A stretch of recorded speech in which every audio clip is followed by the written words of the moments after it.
SS platoon leader Bruno হেলড্রফ মৃত ঘোড়ার পাশের ধ্বংসাবশেষে একটি ডগট্যাগ খুঁজে পায়। তার কপালে কি একটু দুশ্চিন্তার রেখা দেখা যায়? বোধহয় না। নাৎসি সেনারা তাদের নৃশংসতার জন্য কুখ্যাত, আর এসএস প্লাটুন লিডার ব্রুনো তো আরও এক কাঠি সরেস। মানুষ হত্যা করা তার কাছে ছেলে খেলা। তাদের প্লাটুনের বিরুদ্ধে যারা দাঁড়াবে, ভয় মূলত তাদেরই পাওয়া উচিত। নাৎসি জেনারেলের সাথে ফোনে কথা বলে ব্রুনোর সেকেন্ড ইন কমান্ড উলফ তাকে ব্রিফ করছে। জেনারেল তাদের দ্রুত ইউটার্ন নিয়ে ফিনল্যান্ড ত্যাগ করে নরওয়েতে ফিরতে বলেছে। বিরক্ত ব্রুনো তাকে বলে, তুমি জেনারেলকে বলনি সে একাই আমাদের 7 জন সৈন্যকে হত্যা করেছে? উলফ বলে, আমি বলেছি, কিন্তু জেনারেল বললেন ডক্টরটি আতামি কর্পি নামের একজন সাবেক ফিনিশ কমান্ডারের, তাদের মধ্যে সবচেয়ে ভয়ঙ্কর। আমরা ভাগ্যবান যে এখনও বেঁচে আছি। জেনারেল বলেছে কোনো অবস্থাতেই তাকে ঘাটানো আমাদের উচিত হবে না। কে এই আতামি কর্পি, যার নাম শুনে দুর্ধর্ষ নাৎসি বাহিনীর জেনারেলও কাঁপে? সে কি এতটাই সাহসী যার বিরুদ্ধে ভয়ঙ্কর যোদ্ধাদের নিয়ে গড়া এসএস এর একটি পুরো প্লাটুনও পারবে না? এসটিএম বক্স অফিসে আজ আমরা যে গল্প আপনাদের শোনাবো তা এমনই একজন মানুষের। জার্মানি হেলেন্ডার পরিচালিত সিনেমাটির নাম সিসু। সিসু একটি ফিনিশ শব্দ যার কোনো আক্ষরিক অনুবাদ হয় না। সিসু ফিনল্যান্ডের একটি কনসেপ্ট যা সাহসিকতা, অধ্যবসায় এবং চরম পরিস্থিতিতে অবিচল থাকার মানসিকতাকে বোঝায়। কখনো হার না মানা এবং অন্যায়ের বিরুদ্ধে বিজয় না আসা পর্যন্ত লড়ে যাওয়াকে বোঝায়। তাহলে চলুন গল্পটি শুরু করা যাক। আশা করি গল্পটি মনোযোগ দিয়ে দেখবেন। গল্পের শেষে আপনাদের জন্য একটি প্রশ্ন রয়েছে। চ্যাপ্টার 1, দ্বিতীয় বিশ্বযুদ্ধের মেঘ। দ্বিতীয় বিশ্বযুদ্ধ শুরুর 3 মাসের মধ্যে সোভিয়েত রাশিয়া ফিনল্যান্ড আক্রমণ করলে শুরু হয় উইন্টার ওয়ার। মাত্র 3.5 মাসের এই যুদ্ধে 25,000-এরও বেশি ফিনিশ যোদ্ধা মারা যায়। পক্ষান্তরে রাশিয়া হারায় প্রায় 1,25,000 সৈন্য। 1940 সালের মার্চে মস্কো পিস ট্রিটির মাধ্যমে এই যুদ্ধের অবসান ঘটে। পরবর্তীতে দ্বিতীয় বিশ্বযুদ্ধ যখন চরমে, তখন মিত্র বাহিনীর সাথে ফিনল্যান্ড আরও একটি পিস ট্রিটি স্বাক্ষর করে, যার নাম মস্কো আর্মিস্টিস। এই চুক্তির আওতায় ফিনল্যান্ড তাদের দেশে থাকা সকল নাৎসি সৈন্যদের নিরস্ত্র করবে এবং ল্যাপল্যান্ড থেকে তাদের বিতাড়িত করবে। আমাদের গল্পের শুরু এখানেই। যখন ফিনল্যান্ড ছেড়ে যাওয়ার সময় নাৎসি বাহিনী ল্যাপল্যান্ডে ধ্বংসলীলা চালায়, নির্বিচারে মানুষ হত্যা করতে থাকে ও নরওয়েতে ফেরার পথে থাকা সকল গ্রাম, সকল শহর সবকিছু পুড়িয়ে দেয়। Chapter 2, Koschei the immortal.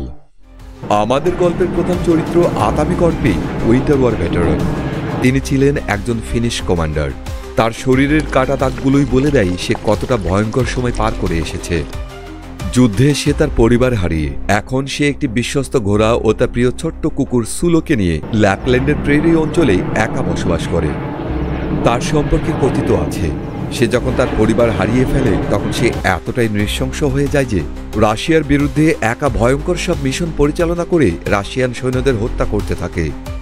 Officially এই সংখ্যাটা নির্ধারণ করা সম্ভব না হলেও আমাদের এই ওয়ান ম্যান আর্মি যে রেড আর্মির কমপক্ষে 300 সৈন্যকে হত্যা করেছে, এই গল্প ফিনল্যান্ডের প্রতিটি মানুষ জানে। রাশিয়ানরা তাকে এতটাই ভয় পেত যে তার নাম দিয়েছিল কোশ্চাই, যার আক্ষরিক অর্থ হচ্ছে অমর। আজ এই আতামি যুদ্ধ থেকে নিজেকে সম্পূর্ণ ফিরিয়ে নিয়েছে। আজ সে একজন মাইনার যে স্ট্রিমগুলোতে সোনা অন্বেষণ করে। হঠাৎ একদিন এমনই এক ঝর্ণায় সে এক টুকরো সোনা খুঁজে পায়।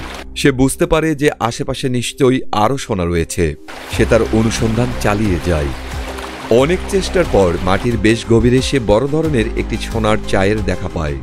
সেখান থেকে বেশ অনেকগুলো নাগেট বা সোনার টুকরো সে তার স্যাডেল ব্যাগে নিয়ে সেগুলো বিক্রি করতে তার ঘোড়া ও তার প্রিয় কুকুর সুলোকে নিয়ে ল্যাপল্যান্ডের আঞ্চলিক রাজধানী রোভানিয়ামের উদ্দেশ্যে রওনা হয়। চ্যাপ্টার 3, প্রথম লড়াই। রোভানিয়ামি যাওয়ার পথে হঠাৎ আতামির সামনে হাজির হয় একদল নাৎসি এসএস প্লাটুন। এরাই ব্রুনো হেলড্রফের দল, যারা নরওয়ে ফেরার পথে গ্রামগুলোতে ধ্বংসলীলা চালাচ্ছিল ও গ্রামের যুবতী নারীদের বন্দী করে নিয়ে যাচ্ছিল।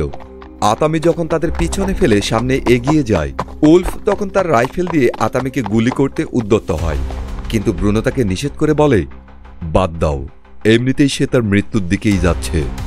তাদের পিছনে ফেলে কিছু দূর যেতেই নাৎসি সৈন্যদের একটি ছোট পেট্রোল দল আতামিকে দেখতে পেয়ে তার পথ আটকায়।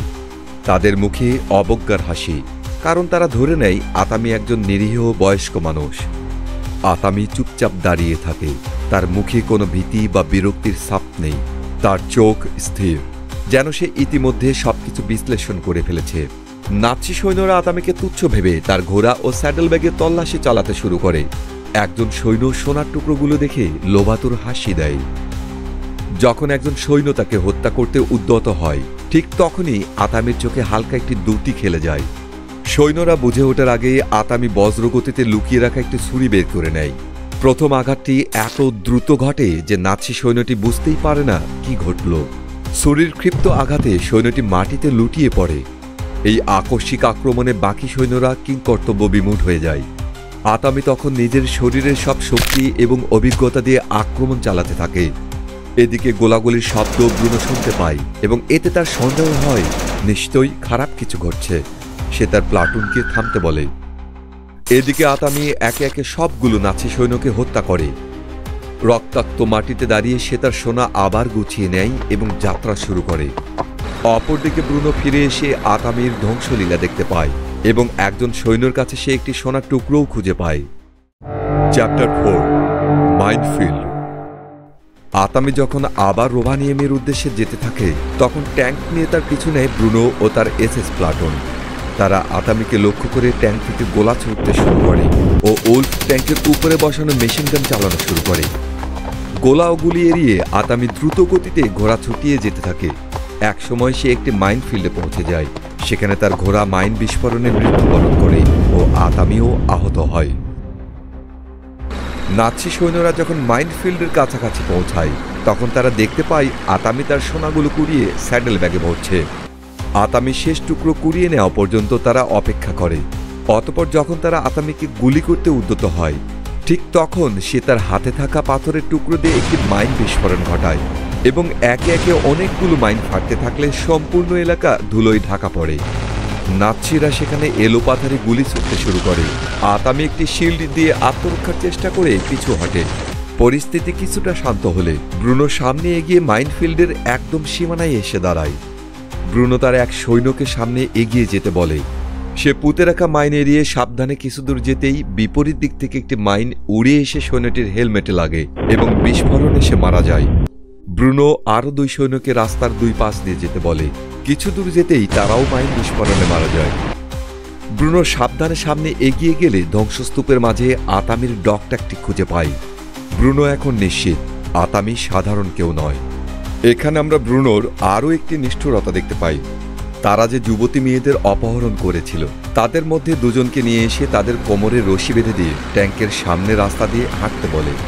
রশির মাঝের দূরত্ব ও ট্যাঙ্কের 2 পাশের দূরত্ব সমান।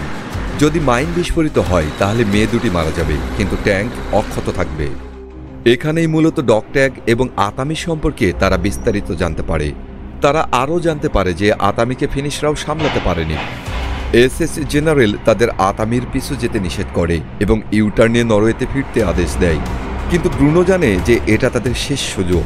সে নিশ্চিত যে জার্মানি যুদ্ধে হারতে চলেছে এবং তারা ফিরে গেলে যুদ্ধ অপরাধে তাদের ফাঁসিতে ঝুলতে হবে। আতামির কাছে থাকা সোনা তাদের এই ফাঁসির দড়ি থেকে বাঁচাতে পারে, তাই সে আতামির পিছু নেয়ার সিদ্ধান্ত নেয়।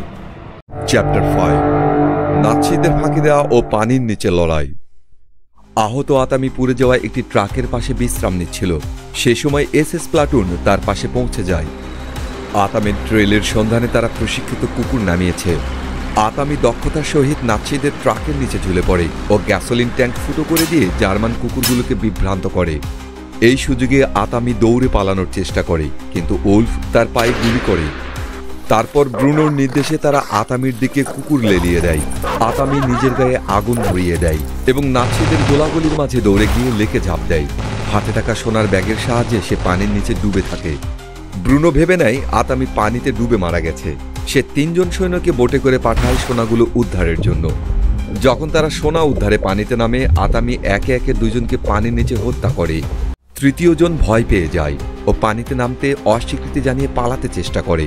ব্রুনোর নির্দেশে উল্ফ তাকে গুলি করে হত্যা করে।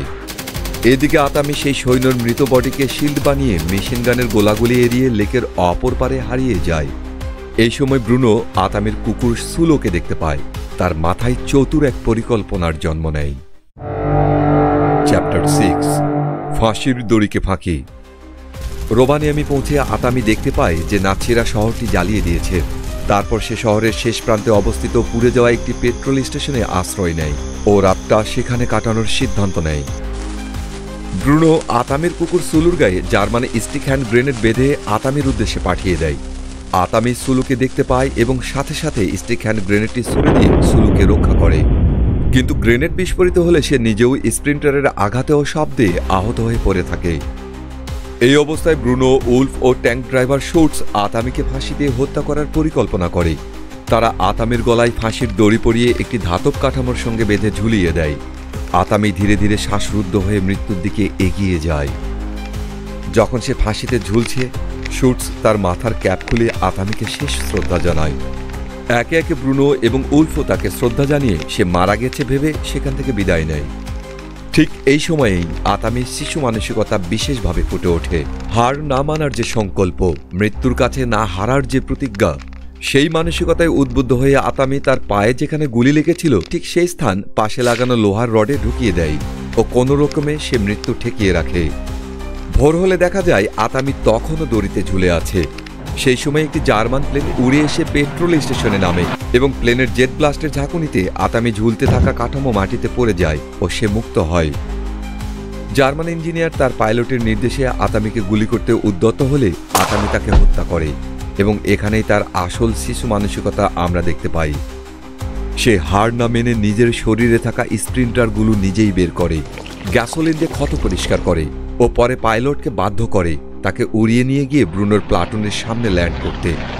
চ্যাপ্টার 7, নাৎসিদের ধাওয়া। সবকিছু ঠিকভাবে চলছে ভেবে ব্রুনো রাশান এলাকায় একটি প্লেনের ব্যবস্থা করে ও সেই প্লেনের উদ্দেশ্যে সেদিকে এগিয়ে যেতে থাকে। হঠাৎ কনভয় থেমে যায়, সামনের রাস্তা বন্ধ। বন্দি মেয়েদের ট্রাক থেকে একজন জার্মান সৈন্য নেমে যায়। ব্রুনো ও অন্যান্যরা সামনে গিয়ে দেখতে পায় একটি ফাইটার বিমান ক্র্যাশ ল্যান্ডিং করে রাস্তা বন্ধ করে রেখেছে। জার্মান পাইলটের গলায় থাকা রশি পরীক্ষা করে উলফ জানতে পারে এটি তারই সেই রশি যেটা দিয়ে তারা আতামিকে ঝুলিয়েছিল। এবার ব্রুনো সত্যিই ভয় পেয়ে যায় এবং দ্রুত সেখান থেকে সবাইকে চলে যেতে নির্দেশ দিয়ে ট্যাঙ্কে উঠে বসে। মেয়েদের ট্রাকে যখন সেনা ফিরে আসে তখন সে অপর একজনকে বলে সে ফিরে এসেছে। এটা শুনে বন্দীদের নেত্রী আইনোর মুখে হাসির রেখা দেখা যায়। জার্মান সৈন্য রেগে গিয়ে জিজ্ঞেস করে সে হাসছে কেন। তখন আইনো বলে, তোমরা গাধারা সত্যি ভেবেছ যে হাজারো প্রচেষ্টার পরও রাশানরা যাকে মারতে পারেনি তোমরা তাকে মেরে ফেলতে সক্ষম হয়েছ? আমরা প্রত্যেকে তার গল্প জানি। এবার তোমরা বুঝবে তার কাছ থেকে সবকিছু কেড়ে নেয়ার ফল কি হয়। সে বারবার ফিরে আসবে। তোমরা সবাই ইতিমধ্যেই মারা গেছ, শুধু সময়ের অপেক্ষা। তাদের এই কথার মাঝেই একজন সেনা হঠাৎ করে লুটিয়ে পড়ে, তারপর অপরজনকে অদৃশ্য কিছু গাড়ির ভেতর থেকে টেনে নেয়। এটা নিশ্চিত যে আতামি ফিরে এসেছে।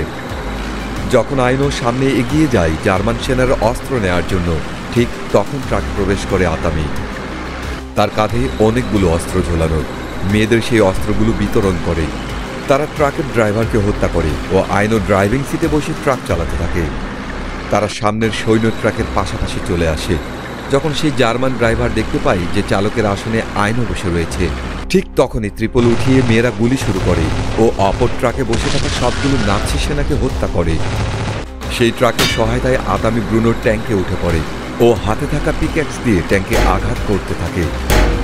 ব্রুনোর নির্দেশে উলফ ট্যাঙ্কের উপরে উঠে আসে আতামিকে হত্যার উদ্দেশ্যে। উলফ এলোপাথারি গুলি ছুড়লেও অসামান্য দক্ষতায় আতামি সবগুলো গুলি এড়িয়ে যায়। ধস্তাধস্তির এক পর্যায়ে আতামি উলফের হাত ভেঙে ফেলে ও তাকে নিয়ে ট্যাঙ্ক থেকে লাফিয়ে নেমে পড়ে। নিষ্ঠুর ব্রুনো ট্যাঙ্ক ড্রাইভারকে বলে ওদের ফেলে সামনে এগিয়ে যেতে। উলফ আতামির কাছে প্রাণ ভিক্ষা চায়। ঠিক তখনই বাকি দুজন জার্মান সেনা মোটরসাইকেল যোগে সেখানে আসে। আতামিকে দেখে তাদের একজন বলে ওঠে, ইনিই সে, ইনিই কোষাই। তারা আতামির রুদ্র মূর্তি দেখে অস্ত্র ও মোটরসাইকেল ফেলে সেখান থেকে পালিয়ে যায়। আতামি ও উলফকে মেয়েদের দয়ার উপর ছেড়ে দিয়ে সেই মোটরসাইকেল নিয়ে ট্যাঙ্কের পিছু নেয় এবং উলফ আতঙ্কিত অবস্থায় দেখতে পায় সে যে মেয়েদের উপর অত্যাচার করেছিল তারা প্রত্যেকে অস্ত্র হাতে এক লাইনে তার দিকে এগিয়ে আসছে। চ্যাপ্টার 8, শেষ লড়াই।